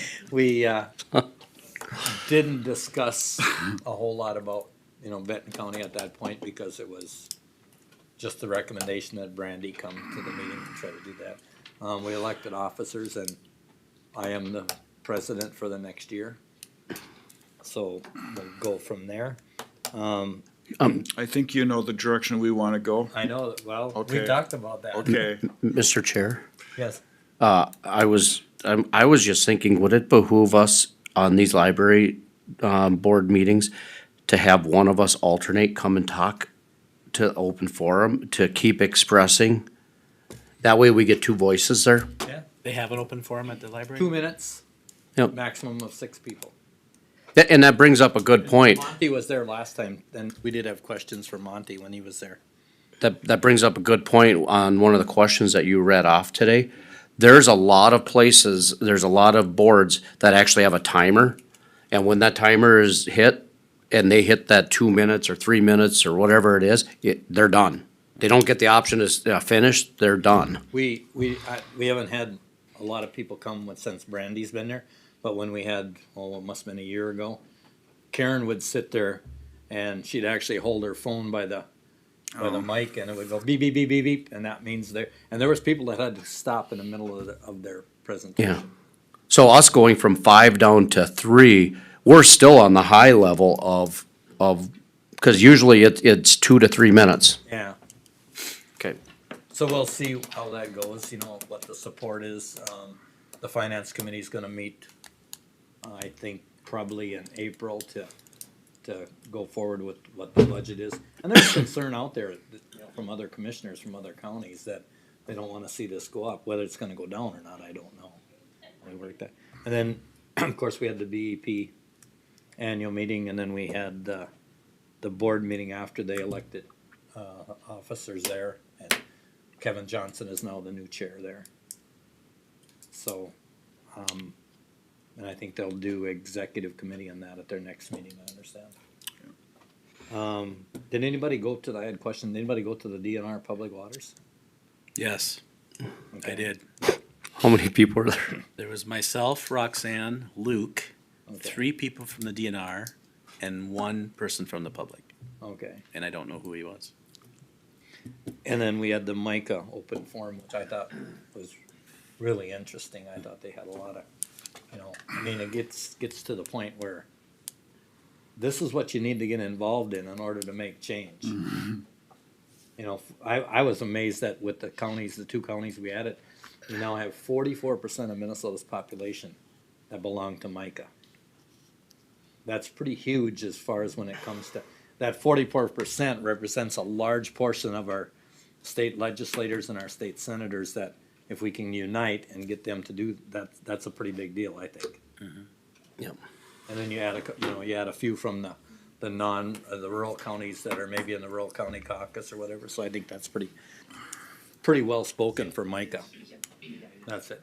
That's it, okay, great. Mr. Chair, can I ask one question? On the library board, is it kind of like our board where, like Brandy would come to the board and make a recommendation?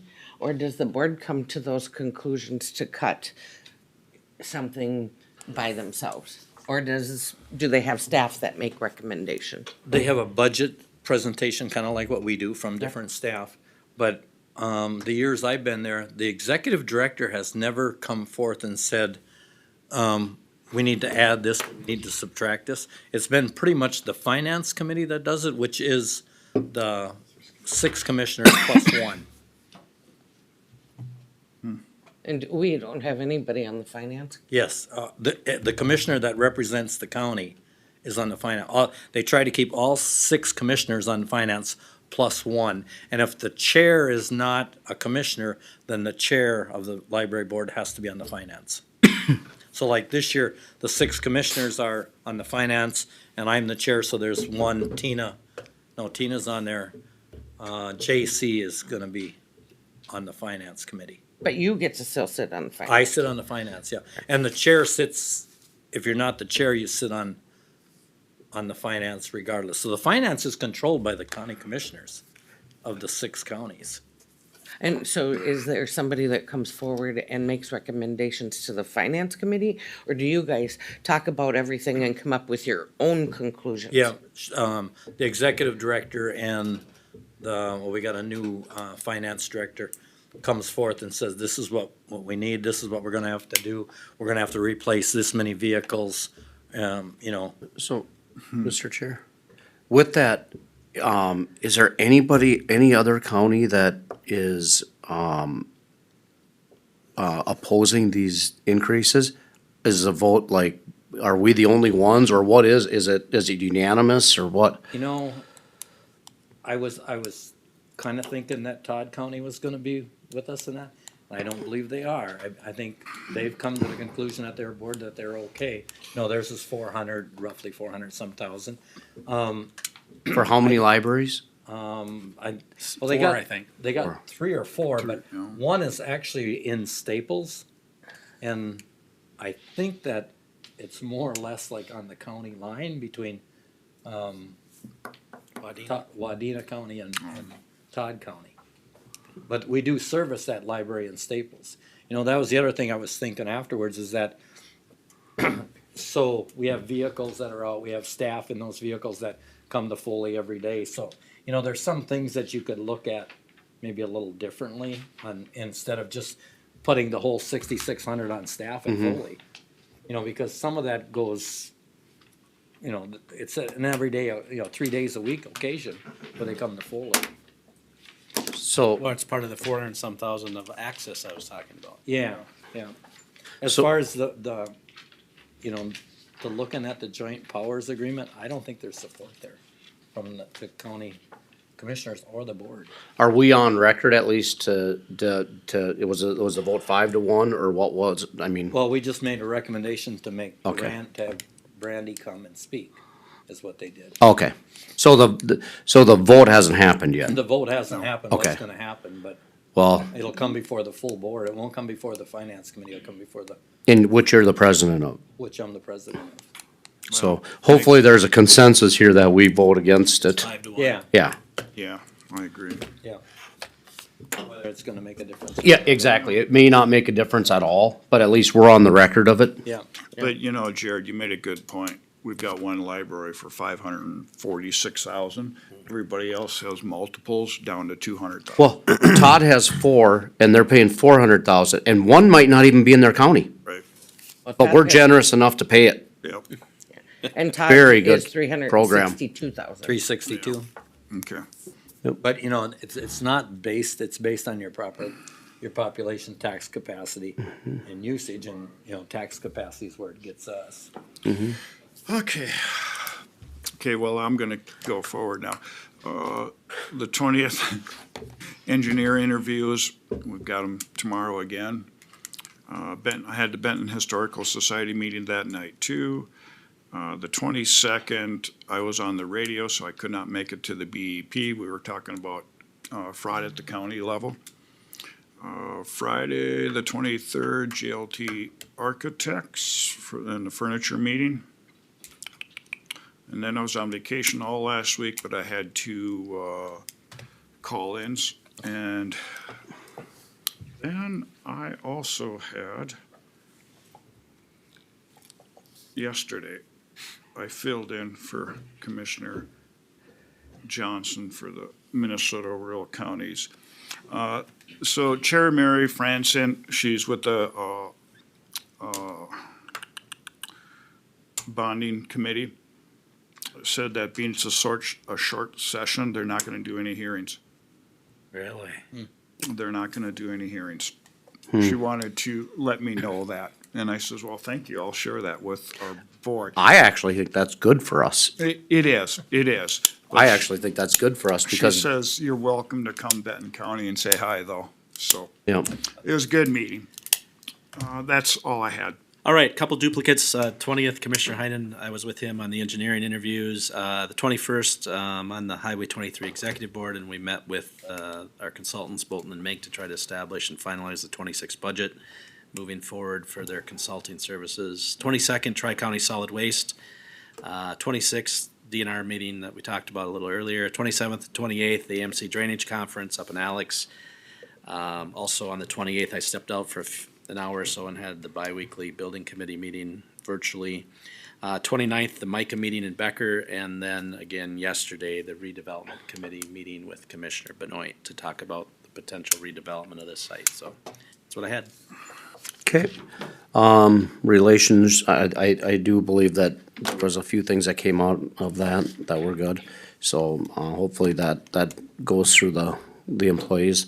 I had a medical services board meeting. I had the, radio services board meeting. APO, I got elected one more year for as chair. I got one more year left, so, Mayor Anderson will be probably the chair next year. He's vice chair now from St. Cloud. Had a AMC finance meeting over the, BEP meeting, that we had. Then the next day, we had an AMC board meeting in the frigid cold that we had to drive to, which I'm very glad I went to because there was some commissioners pushing to support a ice out, Oh, boy. Oh, boy. and I was not. They didn't take a stand on that, I hope. No. AMC, leave it alone? Yeah, we're leaving it alone. Wow. Yeah. Really? Because it was really nice because Sheriff Heck just came to us and said that things are going good in our county with that, and whatchamacallit from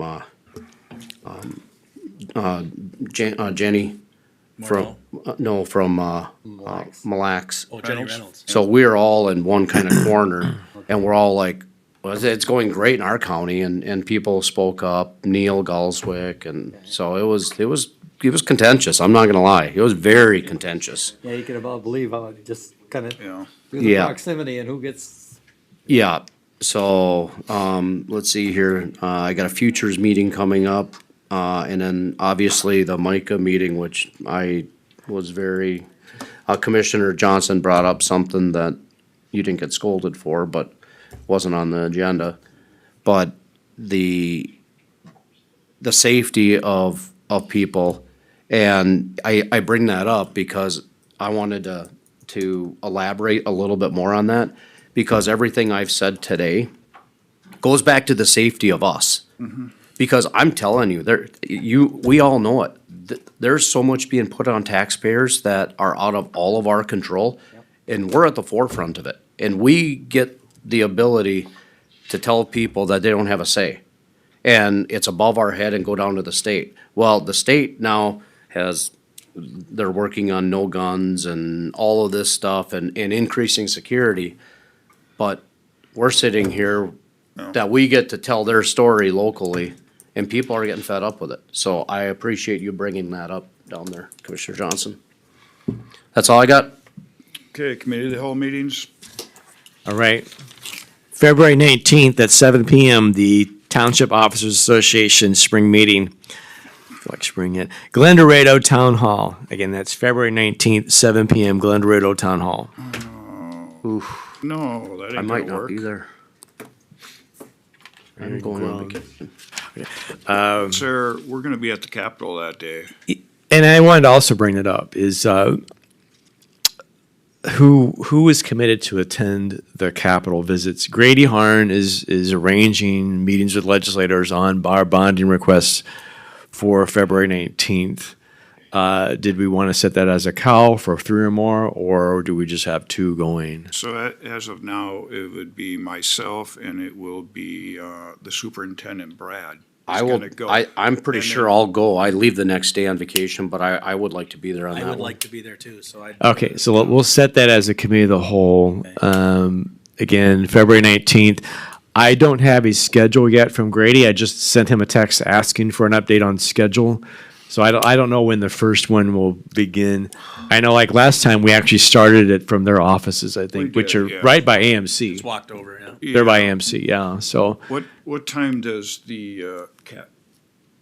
7 It's not till 7 o'clock that night. yeah, I think we could get back in time for the township officer meeting. Okay, so we'll set that as a committee of the whole. We'll get you the schedule as soon as we can. So arrange for transportation, that sort of thing. Okay. you're invited to the Foley Community Expo, which is March 14th from 9 to noon at Foley High School. Again, that's a Foley Community Expo. This invitation comes to you from Public Health. March 14th from 9 to noon, Foley High School. Beth has already been in contact with you about this, but let's put it on the committee of the whole calendar. The AMC Legislative Conference, March 4th through 5th, St. Paul. I believe she has registered and made contact with you all about that. Wouldn't that be going down the 3rd, though? Yes. Yes, we've got a meeting. Yeah. MRC should be the 3rd. Like 5 o'clock they start, or Have you spoken to board members about their hotel arrangements? It wasn't open when It wasn't, hotel arrangements have not been opened. Let's do this, is I think, Beth should speak with you all individually about your specific travel plans and so on, right? Maybe you want to go down the night before. Tuesday. Sometimes that's a good idea if it's bad weather or whatnot, so. Let's just get this on the calendar. I'm citing this from the AMC publications, which says March 4th and 5th. Is there an agenda on there? I thought, This does not have the printed agenda. I do not have it. so we have a 5 o'clock meeting Tuesday night. Pretty sure there's Or Tuesday night. Wednesday night. Yeah. It's Wednesday night, Tuesday night. isn't it? Tuesday night. The 3rd? Be the What 3rd. is there? Is there pre-conference activities? There's usually And then I- meetings Tuesday night. Yep. There's some pre-conference I got activities. a public safety meeting, I think, at That 3 night too. o'clock. Yeah, that day. I'm pretty sure there's Well, activities. on let's the do 3rd. this, then we'll just go ahead and put it down as March 3rd, 4th, and 5th. Yes. Yep. St. Paul, and would you like us to get you the agenda? Get the agenda? We have it in an email. Yeah. You have it in an email, okay. And you can find it online, too. Right. Yeah, it's typically embedded in these AMC notifications. Right. Okay. Let's see here. That doesn't need to be. Was there discussion at the core meeting about the employee forums? Are we settled on that matter, or is that still kind of up in the air about when and where and how and so on? They were gonna get back to us. We expressed what we said about being open to the public if we're all there. And we can't do it up in that 3rd floor because of the card access and everything like that. Yeah. So, But I actually think, Jared, we were supposed to get back with them on, I think we were supposed to get back with them after this meeting on meetings. I thought we had to have it here until the new building is That's right. That's I what thought it that was decided Yeah, we decided that it would be here. here, Okay. just not up here, down there. Right, where- right. Yeah, Sure. Right. And then they were supposed to attend, your department head Yes. meeting, which. Right, and they're going to be on our next agenda. They Okay. will be, yes. So then maybe the 17th meeting, you can set the employee forum. Okay. I thought I saw some minutes from a last meeting, and correct me if I'm wrong, I thought there's some discussion about not allowing a virtual option for these forums. yes, Yes. they brought that up. I guess I'd be a little worried about that because you do have employees that work remotely where they'd have to drive in physically to be a part of the meeting. I guess I'd ask the group to reconsider that idea. I would do that at that department head meeting. Yeah. Give us some Because- feedback there. We'll Yeah, do. we were, I don't think necessarily we were on board with that because of that, Well, I know but we they, talked about it because there was some thought and process behind it that. Yes. That maybe, people would feel more comfortable if they were in person and knowing who might not be listening online and who might. be. exactly. Okay. Which brings up another point, and we don't have to talk about it now, but at some future discussion about the remote policy work, I think we need to gather again and Okay. find where that's gonna take us as we move Okay. forward. And if that's what we're stuck on or not. One last thing, and this isn't a cow, but we've had discussion about having board meetings at alternative locations and alternative times. And my direction was to find out can the city of Rice, can we live stream from the city of Rice? Can we live stream from the Sauk Rapids Government Center? City of Rice, no. The city of Sauk Rapids, maybe. Our IT department is going to be meeting We with. can't. No. Our IT department is going to be meeting with folks from Sauk Rapids, I believe, next week. It sounds like they may potentially have the ability to live stream. We just don't know yet. So we have to sort through that issue. So that's my report to you on Again, Rice, no. Sauk Rapids, maybe. So I don't know what bearing that has upon your decision to have meetings at alternative locations and times, but I'm just sharing that, so. Well, let's find that out first. Let's gather more information. Yeah, I'm pretty sure it's next week that Steve is gonna go over and meet with Todd and sort this issue out. Yeah, Is that it? that's it. Move for approval of the cows, Mr. Chair. Oh, wait, I'm sorry. Oh. One more. State demographer. Yes. Jacqueline wants to know who plans to attend the state demographer presentation on March 9th at 1 PM in Sauk Rapids Government Center. Not me. State demographer presentation on March 9th. It's on. It's 1 PM Sauk Rapids Government Center. Maybe. Yeah. Yeah. We can list it. Yep. It's already listed. Yeah. It's already I listed. have it on the calendar. Yep. Yeah. She just wants to Apparently, know they're that asking for registrations. Is there a cost? I don't see anything about a cost, no.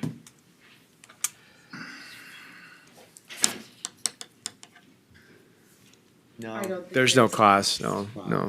So, I'm sorry, I missed it. My tentative plan is yes. Yes. Maybe. Is it no? You're a no, okay. So three. I have no idea. Yeah. Commissioner Benoit, Commissioner Heinen, Commissioner Johnson. Yeah, we'll register you. Thank you. That's it. Oh, Commissioner Pop too. Okay. Okay, It's always, Just register all of us who can make it, Yeah. Jared. It's the way Okay. it is. so I'll Cut to the move for chase. approval of the cows, Mr. Chair. gets any more. Yeah. I'll second it. Got a motion and a second for the cow. Mr. Chair, during communication on this, I should have brought this up during our other communication, and I brought it up earlier, but if we have to have representation out in DC, We need to go. we need to go, and Megan was gonna talk to you, Monty, too. I don't know if she did.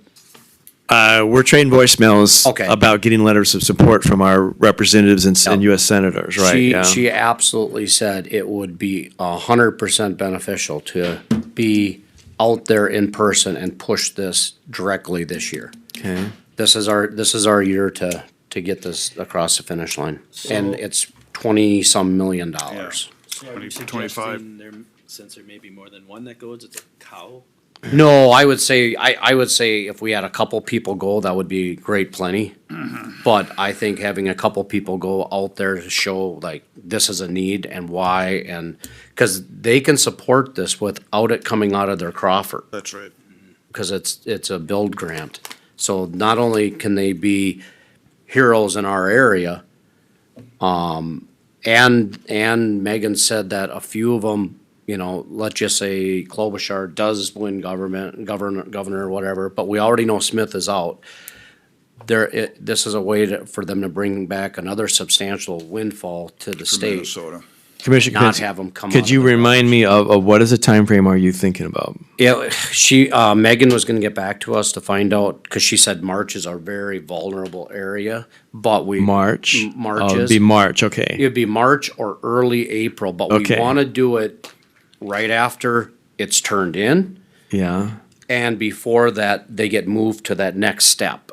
okay. So that'd be Okay. around the first to second week of March. So, Yes. Because it gets so, turned in the end of the month, February. And you said you might go through APO? APO, but now they're talking APO wouldn't go until mid to end of April. And I think that's gonna be too late. and this is specifically for our build This is specifically application. for our Not APO County Road projects. 1. Right.